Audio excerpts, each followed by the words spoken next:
اللہ نے کیا عزت دی۔ لشکر اسلام جب تبوک پہنچا، بس جو قربانی نہیں دے گا وہ پیچھے۔ یہ 30,000 نہ جاتے، قیصر روم کی فوج مسلمانوں کو کھا جاتی۔ انہیں ایک ایک چیز کی خبر تھی، کہاں سے یہ لشکر کن حالات میں پکی ہوئی کھجوریں چھوڑ کر سخت گرمی میں درختوں کے پتے کھا کر یہ آ گئے۔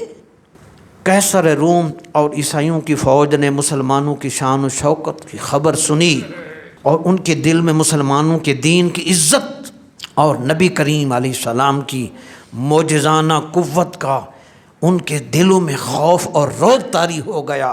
اس سے پہلے جنگ موتا ہوئی تھی، وہ بھی عیسائیوں کے ساتھ، اسی روم کی فوج کے ساتھ 3,000 صحابہ کرام نے جنگ موتا میں ان کا مقابلہ کیا تھا۔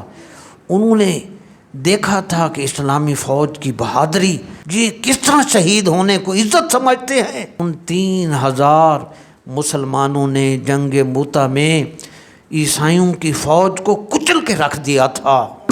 ان کو سمجھ آئی، جنگ موتا میں تو 3,000 مسلمان تھے اور اللہ کا رسول بھی ان میں موجود نہیں تھا، تو ان کی قوت اتنی تھی، اور اب مسلمانوں کی تعداد 30,000 ہے، اور سب سے بڑھ کر ان 30,000 میں جناب محمد رسول اللہ وہ لیڈ کر رہے ہیں۔ بس پھر ان چیزوں کو دیکھ کر سب سے بڑی اس وقت کی قوت قیصر روم کو انہیں جرأت نہ ہوئی کہ وہ رسول اللہ کا مقابلہ کر سکیں۔ حضور پاک علیہ السلام نے 20 روز تک لشکر سمیت تبوک میں قیام فرمایا، اور لڑائی کے بغیر ہی مسلمانوں کو اللہ نے فتح عطا فرمائی۔